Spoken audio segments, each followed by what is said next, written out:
Justin Pagato is a social entrepreneur, passionate about community transformation, and the idea for corporate spend was born during an entrepreneurial exchange to South Africa.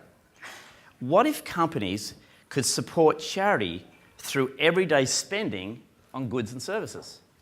Intriguing. As Chief Ethical Officer, Justin creates collaborative ethical procurement partnerships by connecting business owners, schools, and corporates to high-quality vetted suppliers. In 2010, Justin received the Australia Day Medal from Randwick Council in recognition of his services to the community. Justin sees himself as a bit of a cricketer, I believe, but his last outing in the nets with his 12-year-old has him rethinking his prowess as his son bowled him out twice with two very, very good in-swingers, I believe. So Justin, over to you. Please welcome. Thank you, Craig. I think I'll be batting number 11 this year and still having a crack at bowling. So good morning, everyone. Business is changing rapidly, but is your family business evolving with it? What if there was a way you could be more socially responsible in your business that gave you a competitive advantage, allowed you to attract and retain your key employees without affecting your bottom line? As Craig said, my name's Justin Pagato, Chief Ethical Officer and founder of Corporate Spend. I started Corporate Spend because I'm passionate about using supply chain and ethical procurement to solve supply chain injustice such as human trafficking and bonded labour. Most of us would like to make a tangible difference in our business, and our supply chains and ethical procurement provides us with a powerful opportunity. So let's take this journey together. You also should have in your packs, I've provided some notes so you can just write very succinct notes as well. So if you can grab those out while we start. So there's been dramatic shifts in business over the last 20 years. In the 90s, business was all about aggregation, economic efficiency, driving shareholder value, and that's still very important today. But in the early part of the 21st century, environmental and sustainability issues became a key focus. Recycling, being green, lowering your carbon footprint came on the agenda. From 2010, the last pillar of social value was added. So this means doing good in your business, and this has accelerated. The sum total of these three things, economic, environmental, and social value, form what is known as triple bottom line thinking. Sometimes it's called corporate social responsibility, sometimes it's called sustainability, sometimes it's called shared value. I don't know why that is the case, but I'm going to simplify it today and just say triple bottom line thinking is when in your business you are driving shareholder returns, you're looking after the environment, and you're also doing good in your business. So in 18 minutes, I'm going to take a macro approach to this topic. So the first thing to note is that doing good and profitability are not mutually exclusive things in your business.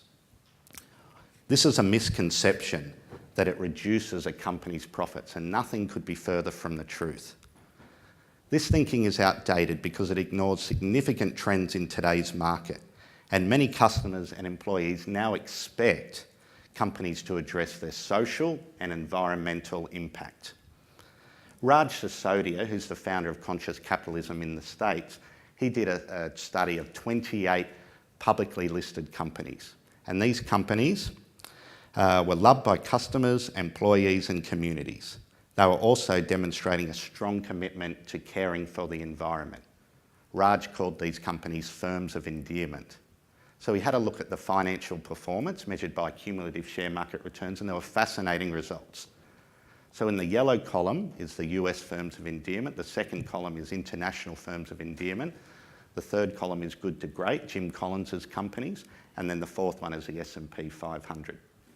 So you can see over a 5, 10 and 15 year period, these 28 publicly listed companies significantly outperformed the S&P, but also the good to great companies, with 2.5 times over the S&P in 5 years, 4 times over 10 years, and a whopping 14 times over the 15-year period.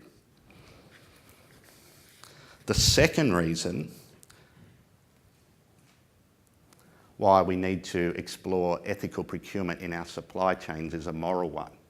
So in 2016, the Global Slavery Index indicated there's almost 46 million people on our planet involved in slavery, and most of that happens in supply chains in businesses. And to me, this is totally unacceptable and one of the major human rights issues of our times. Or as Andrew Twiggy Forrest said, the risk of slavery in supply chains is not just a profound moral issue, it's a threat to the long-term performance of international business.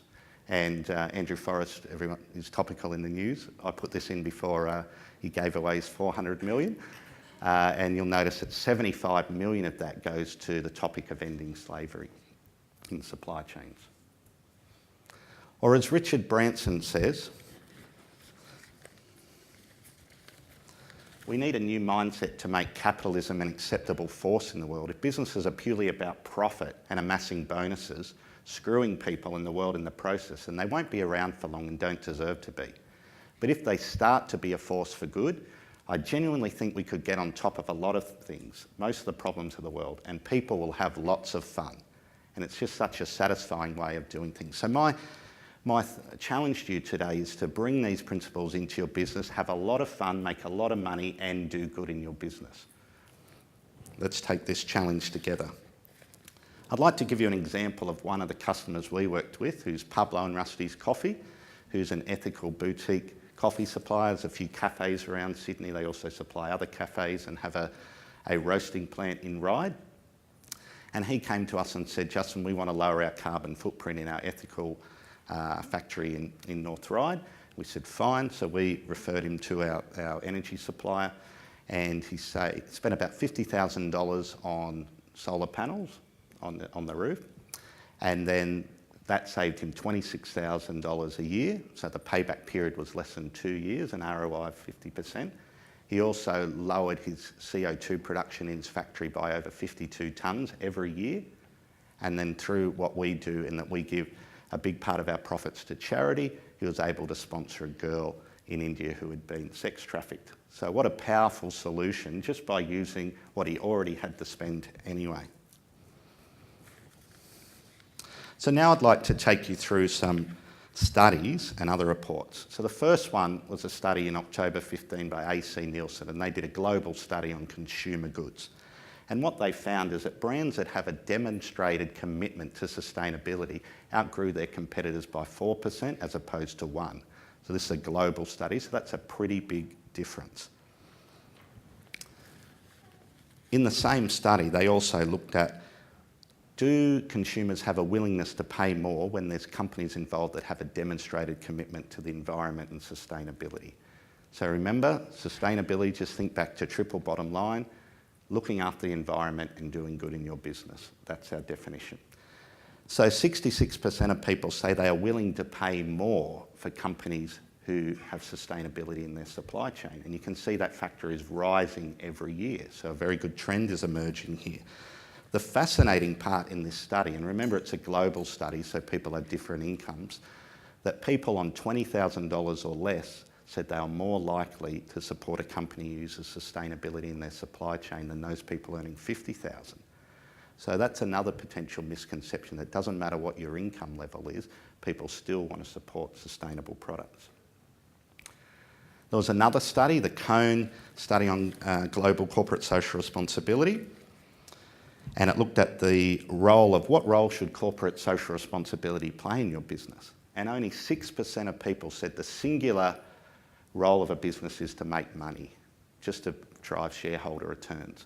But you can see conversely, 93% of people said they wanted to see products and services that support corporate social responsibility, that look after the environment and also do good and give back to society.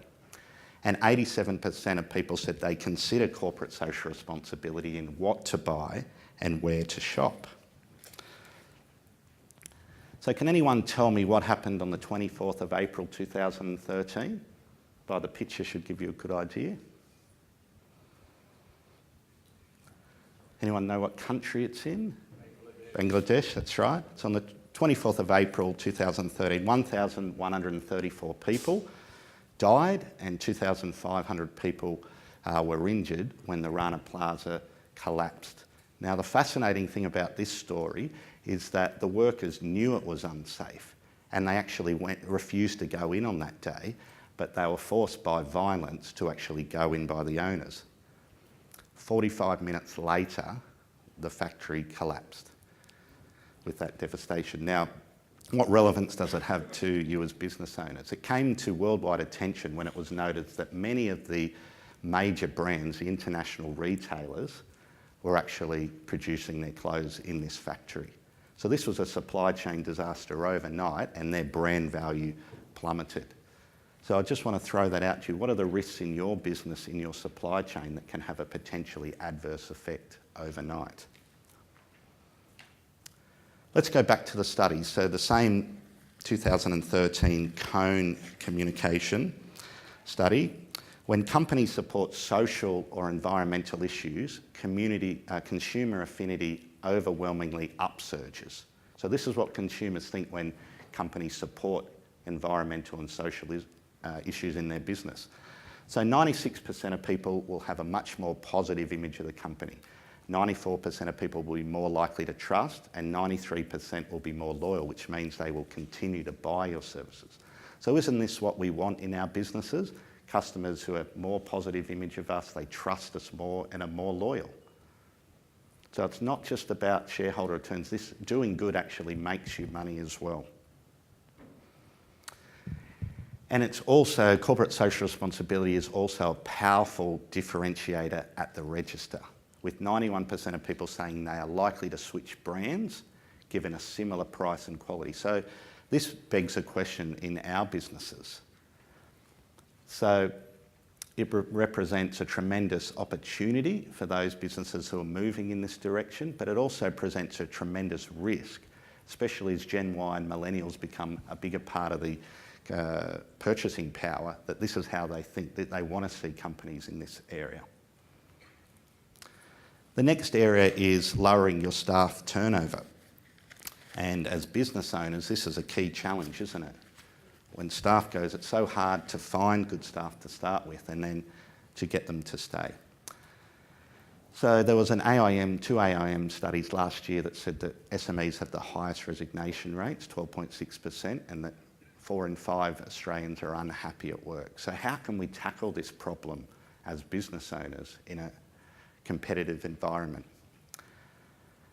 My strong conviction is that people are unhappy at work when they lack connection to the vision and purpose of the company. So implementing triple bottom line into your business will allow your employees to feel much more empowered and to want to stay with you. Okay, so in that study of the elite study of 1,300 millennials that Cone did, he found that 8 in 10 people, young millennials, consider CSR when considering a job, and 75% of millennials want their employer to give back to society. Okay, so this is my challenge for you, to go back to your employees and ask them, what would you like us to do with the environment in our businesses, and what would you like us to do in looking at our supply chain and looking at ethical procurement? So what are the takeout action? That's my talk. They are lightning talks, aren't they? So what are the key takeout points? The first one is to harness your supply chain spending for social good. So Marius Kloppers, before he left BHP, he said, companies should think of every dollar they spend in their supply chain as a potential tool for social good. So my question for you is, how much of your supply chain spending, we're all buying things all the time in our supply chain, are you using as a potential tool for social good? And we've seen that it's not a trade-off between profitability and doing good. Now, we can connect you with suppliers in this area. That's what we do. An example of that is UB Stationery. So UB Stationery, created by a South African Australian here in Sydney. In America, they've given away over 20 million items of stationery, but in Australia they've been here a couple of years and are starting off. So basically what it works, everyone's got to buy stationery. You buy UB Stationery, and for every item you buy, they give one away to the Smith family, who will distribute it to Australians in need. What a great way. Plus 2.5% of the money we'll give to charity. The next one of my favourite brands, Who Gives a Crap Toilet Paper. Right? So great branding, very cheeky, no pun intended, and great brand. So everyone needs toilet paper. 50% of their profits go to toilets in the third world. Right? So making toilets so powerful. Imagine if everyone here bought this toilet paper, very simple solution. The next takeout is to lower your carbon footprint. As I mentioned before, Saxon got a 50% ROI on this. It makes sense to look in your business, reduce your carbon footprint, and because you can get that return of 20 to 60%, it's a good economic thing to do as well. Third one, engage your employees. Go back to your leaders in your companies and say, what can we do in this area? How can we help? If I was you, I'd be getting your up-and-coming millennial leaders and giving them these projects and just letting them sink their teeth into it. Look at other organisations like Conscious Capitalism. We're a corporate partner of them. We love what they do. It's a not-for-profit network of people who just get together regularly to say, how can we actually do business more consciously? And the last thing for the larger businesses in the room, what about your supply chain risk? What are the Rana Plazas in your supply chain? There are digital platforms that help you to put all your suppliers onto this platform, identify risks geographically, and so forth. Very powerful software that can make running your business a lot easier. So in closing, I want to leave you with Sir Richard Branson's quote again. So we need a new mindset to make capitalism an acceptable force in the world. If businesses are purely about profit and amassing bonuses, screwing people in the world in the process, then they won't be around for long and they don't deserve to be. But if they start to be a force for good, I genuinely think we could get on top of most of the problems of the world. And people will have a lot of fun. It's just such a satisfying way of doing things. Thank you for your time today. I'll be here at morning tea at lunch, and if you want to talk to me about some toilet paper, who gives a crap, whatever you want to talk about, I'm happy to have a chat. Thank you for listening.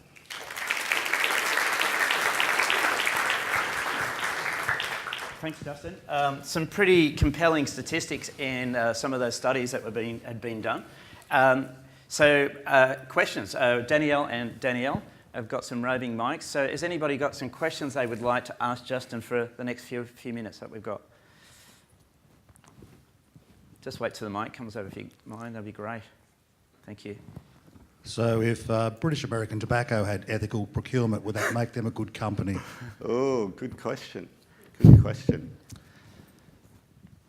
Ethics are a massive part of business, but my strong conviction is no matter what you're in, there are things you can do to improve. So British American Tobacco, if they are not putting in environmental strategies to reduce their carbon footprint, that's just, to me, plain silly and not a good strategy. And then in the rest of their supply chain, yes, they should do it. But in terms of what is an ethical product or not, I'm not going to make that call, especially not on camera. Other questions?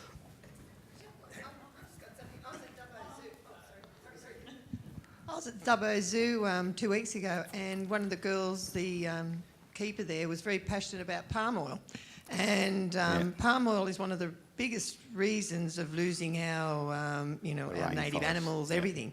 And so she showed an app that you can get on your telephone, and you just put it up, and it'll tell you on the app how much palm oil or whatever, because they're talking about just using the rainforests that have already gone because they're burning down these rainforests. And I think more companies got involved in things like that, so people could actually easily find what's Australian made, Australian good, and exactly what you're saying too. I think people would be more aware and be able to buy the right thing.